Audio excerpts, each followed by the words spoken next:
everybody. I am Jill. I'm the brand manager here at Ruby, and I'm delighted today to be speaking with Courtney Moss. Courtney is the head of HR at RadarFirst. RadarFirst is a company that provides software for privacy incident management. Did I get that right, Courtney? Can you say a little bit Yep, about what you privacy do? incident response management. Yeah. Okay, Like you said, I'm the head of HR at RadarFirst. So we're a pretty small company. So for me, that means kind of doing it all in the HR front, being the only HR person currently on board. So it's everything from benefits to career development to employee relations, kind of like anything that touches the HR function, I will be a part of. great. Thank you so much. Thanks for being here Yeah. today, too. Yeah, of course. Happy to be here. What would you say is the foundation of a good workforce training program? Yeah, so I mean, I think there's a couple of things here, but I would say what's really important about any training program is that it be consistent uh, and that it can be sustainable over time, and that of course that it's accessible. And then I think with any training program, it also has to have the ability to evolve. So it can't just be kind of like a one and done and then you never change it. I think the HR world is always changing, training is always changing. So making sure that anything that you build has that ability. And I also think it's just really important to understand the needs and desires of your employees so that you're actually building a training program that matters to them and is important to them. And I always just like to make sure there's a lot of different types of training. Of course, there's compliance training and things like that, but any opportunity you have to tie training into career development, I think is really important. Just because I am a big fan of career development. I think employees want and need more of it. So anytime you can pull those all together, that helps create a really strong foundation because then you're teaching your employees, but they also get something out of it, which is important. Yeah, and I'm sure that helps create a really strong bond of communication between you two. Oh, exactly. Yep. And then, are there certain HR and training topics you've seen employers struggle with or overlook? Yeah. So I mean, I think I'll always be the one to say this. I think that people are still kind of struggling with equity, diversity, and inclusion training. I think it's happening more, which is great, but still kind of figuring out what is the right thing for each company, I think can vary quite a bit. And especially since it's an uncomfortable topic, kind of figuring that out, I think can be a struggle for people. And I think, one of the other things people struggle with is making sure, or maybe that they overlook, is making sure that you're getting kind of initial foundational and cultural type trainings. I think we always think about the compliance trainings, like, are we doing our sexual harassment training? Are we doing our privacy training? But also making sure that people are trained on your specific culture, your specific policies and things like that is really important. And then, of course, I don't say this just because I work at a privacy company, but I do think privacy and security training is really important for any tech company, because I think people's data privacy is super important. I think it just helps when people understand what might come up and then what they need to do about it if there is some sort of privacy incident, because that's not always clear. And the clearer it is, obviously, the safer it is. Yeah, and it's shocking how sophisticated, just on our end, receiving email, like how sophisticated phishing is at this point. Oh, exactly. Yeah, it's like it's always something new. As our laws evolve, so do the hackers, so do the scammers, so do the phishers. It's kind of interesting to see that all come through. What are some of the biggest risk areas, HR risk areas for employers? Yeah, so I mean, I think kind of like outside of some of the more obvious things like safety and risk management, I think all companies have to do that. It kind of varies a lot depending on the industry you're in. I think I would be remiss if I didn't mention just turnover and retention generally, because that feels like it's the big topic for a lot of people right now is, are we at risk of losing our employees? Because this thing that they're calling kind of the great resignation, every company is dealing with turnover right now. So it's something that we've been talking a lot about at RadarFirst. I think every HR person I know has been talking about it. Every recruiter I know has been talking about it. And COVID and the pandemic has really changed the game on this. So we're just really trying to focus not just culturally, but materially on what we're doing to retain employees. So that, I don't know, it's not kind of like always the first thing that comes up with HR risk, but I think it's the most common and important in this current climate, if that makes sense. Yeah, that makes sense. I mean, everything's still unfolding, so everything is so actively changing anyway. It's just Yeah, trying to hang on for what's next. yeah, everything just feels like there's no precedent for it. So I can never give a solid answer of what's going on because none of us really know. Yeah, that makes it especially very hard for HR folks who need to give answers to Yeah. people. Yeah. Yeah, exactly. So RadarFirst helps large organizations, right, with complex data privacy and security concerns. Many smaller businesses face similar challenges to that, but they can often lack the infrastructure to manage them as effectively as they need to, and some larger firms can. What are some lessons that you've learned on the front lines or that your team has learned that could maybe help small businesses and the small business community? Yeah, so I think, there's kind of a couple of things and kind of dive into best practices for, a training on this, but I think it's important for people to remember that when it comes to protecting and securing data, it's critical that as many people or as, everyone across the organization kind of knows what's at stake. I think typically we talk about all the fines associated with making mistakes and kind of that failure to comply, which is of course important, but the main thing that is at stake is your reputation. I mean, we all know the companies that have had big data breaches and kind of like the lack of trust we have with those companies now. So I think making sure that everybody has that understanding is important. So a shared mission across the company for prioritizing the protection of data is essential. I think we've seen a lot of companies in the last few years kind of build and rebuild their approach to internal training around data privacy to just ensure that all employees are operating on the same page. So, training, of course, comes back into that.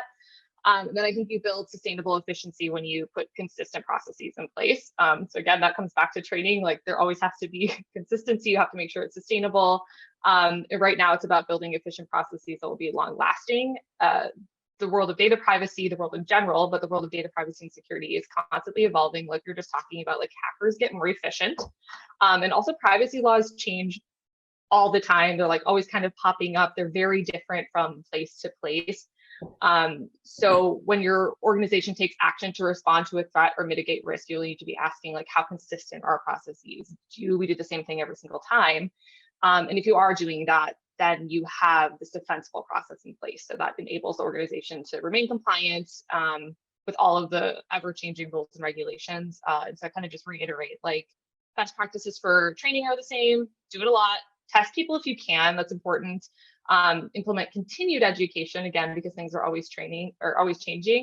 And then a point that I think our privacy training team is good at is also celebrating training, because it can be annoying and arduous, but just making sure that you take the time to like say, yay, we did this, take a break, feel celebratory about it is important. Yeah, that definitely takes the salt out of the having to do it.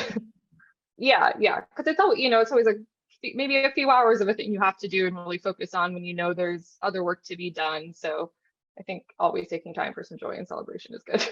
Especially now. Yeah, definitely. Yes. And you had mentioned equity, diversity, and inclusion earlier. What are tips for creating an inclusive and welcoming culture in fast, small, young company that's growing quickly, and then also in this kind of day and age? Yeah, I mean, I think what's exciting about being a part of a fast-growing company is that you can tackle this early on, hopefully. And so I think that's kind of one of the biggest tips I give to people is decide what's important as early on as you can. Because of course it's always harder to fix problems the further along you are. And then if it's possible to try to start including those pieces as part of your onboarding. So I think like the sooner you do it as a company is better. And then the sooner you start to fold people into that is better. So you can have maybe like inclusive language guideline for folks, maybe have some sort of ally skills training for new employees. And something that I think is also just really easy for companies to do is just create some sort of equity plan. There's a lot of really good resources out there. And then just share your progress on that consistently. Like we share our progress during our all company meetings. It could be through email if you're using Slack or something like that. And then the other key, I think, is just to really make sure that leadership gets it right away. And if at all possible, to start to think about how you can really, like decenter certain things that we're doing things like the way we've always done them, just being flexible and open to kind of listening to all the multiple voices that are out there. But I would just say like, yeah, do it early, get buy-in, continue training, all that good stuff. What advice would you give employers about empowering their employees to bring their best and truest selves to work?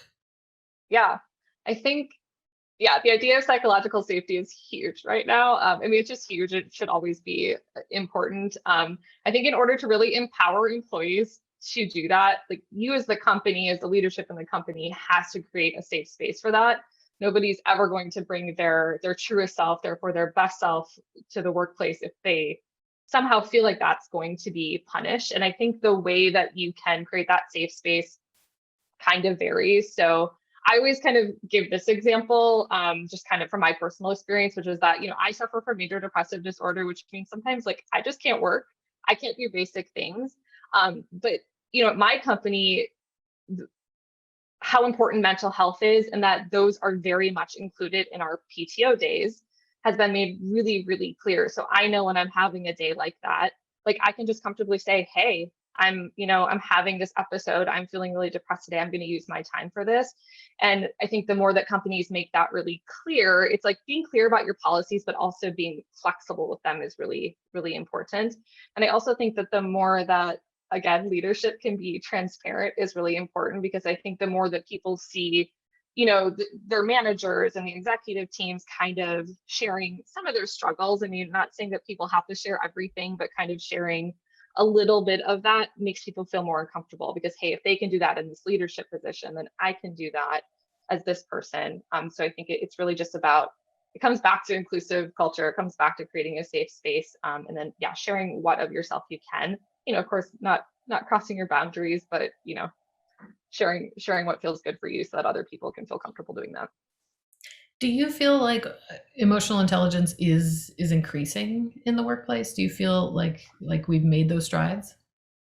That's a good question. I mean, I want to say yes to that, because I mean, I feel like at least in my organization, it feels like it is a focus, but I also think remote work does make that a little more challenging, just because you're not getting some of those same cues that you might in a person to person reaction. But I do think there's a lot more general awareness around, yeah, the importance of those things versus just like purely performance and things like that. I think people are really starting to understand that their language really matters, and like the impact that that has on people. I think I've seen a good change of that in the last, definitely during the pandemic, but even before that, I think people starting to like have a great understanding because they're experiencing it more, right? In recruiting and dealing with job seekers, do you see them asking questions to that end more? How are they feeling out what the environment is like, what the temperature is like at any workplace? Yeah, I mean, there's definitely a lot more questions around flexibility, kind of like how they're making sure that employees' needs are met when some people are remote, some people are in the office. I do think people are asking a lot deeper questions. Like I personally have started just leaving more space in interviews for people to ask questions, because I think candidates are starting to feel more empowered to just like really get into the nitty gritty. Like I hear a lot more about, hey, what are the challenges? What is the executive team like? How is that communication? Kind of questions that I don't think I would have gotten 2 years ago. So yeah, I think so. That's interesting. That's very Yeah, interesting. And it's it's like you interesting. said, it's all unfolding and developing in real time. And I think it's great. Like I love when that leads to a really open conversation, because then it kind of creates a space for, us as the interviewer to be more transparent too. And so it starts the process with a lot of trust, which is awesome, because that kind of leads into more trust when you actually hire that person. Aside from going work from home, what do you feel like is the number one biggest change in HR in the last 2 years? Ooh, I mean, that's a really good question. I kind of want to say like there's been a change even prior to work from home that perhaps work from home has accelerated, which is that I think, HR kind of always has to, have this line between like meeting a lot of different stakeholder needs, as we all do, but kind of really wanting to empower employees, but also, kind of keeping that business piece in mind. But I do think there's like this greater push to really make sure that employee needs are met. And I think that's partially again because people are experiencing like personally things they hadn't experienced before. It's also partially related to the job market. Like in order to stay competitive, you absolutely have to, not to say that that should be a reason.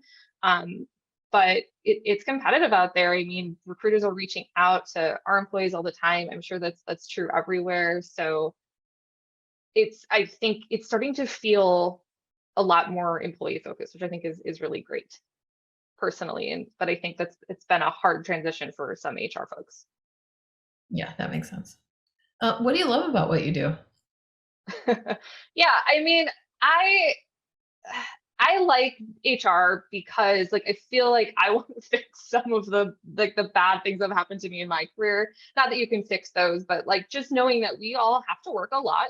We spend a lot of time in our workplace kind of dealing with whatever kind of comes up with that. Like I just want that to be nicer for people. So that's why my job is fun. Like I want it to be nicer for me. I want it to be nicer for the people I work with. I want it to be nicer for, friends that work at other places, et cetera. Because we're at work a lot. Like it should be better. And I just really love being a part of that and kind of like pushing a little bit and saying like, hey, like, why don't we try this? Why don't we try this? Because HR is a world where I think very often things have just been done because that's the way they've been done.